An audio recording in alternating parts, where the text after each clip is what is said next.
Hello everyone, my name is Dr. Shashikiran. I'm a surgical gastroenterologist with 5 years experience in the field, and I have been working with Medfin from past 2 years. One of the common questions which the patients ask is, can GERD can treat itself without any medical or surgical management? Can patients survive with the GERD? The answer is no. So basically we have a faulty valve. Some lifestyle modifications can, as I've already told, can decrease the amount of acid reflux that is happening, but it cannot completely prevent it from happening. That's why we have certain objective tests to say whether the patient has got GERD or not. One of those tests was 24-hour pH metry. So that's why patient has got gastroesophageal reflux disease on 24-hour pH metry, medical management or surgical management. So, or medical management followed by surgical management, but no treatment is never an option after you have made a diagnosis of gastroesophageal reflux disease.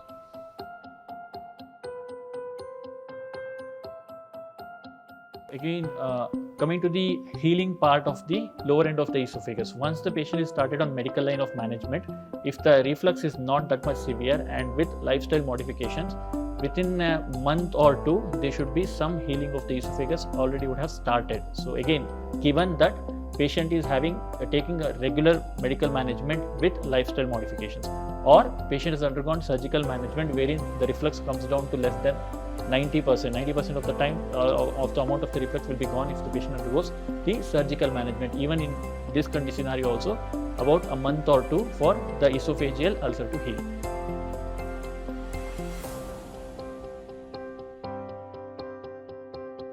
As we have already discussed about what happens if the GERD stays for a prolonged period of time without treatment. So months together, most of the times, what all the patient can develop is esophagitis, that is ulcerations in the esophagus.